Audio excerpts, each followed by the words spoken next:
Right now we have several meetings here because it is before Christmas time, and many of our clients have exhibitions, concerts.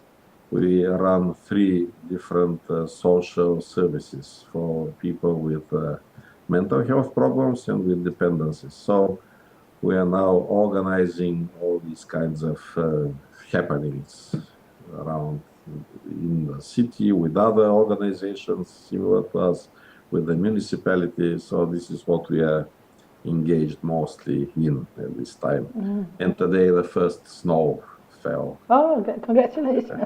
Quite We're still cold. waiting here in Sweden. Okay, so you're very connected to a different organization. You run projects in the community and so on. So that's, Yeah. good. Is it something I forgot to ask you that you want to say or think it would be interesting to hear about?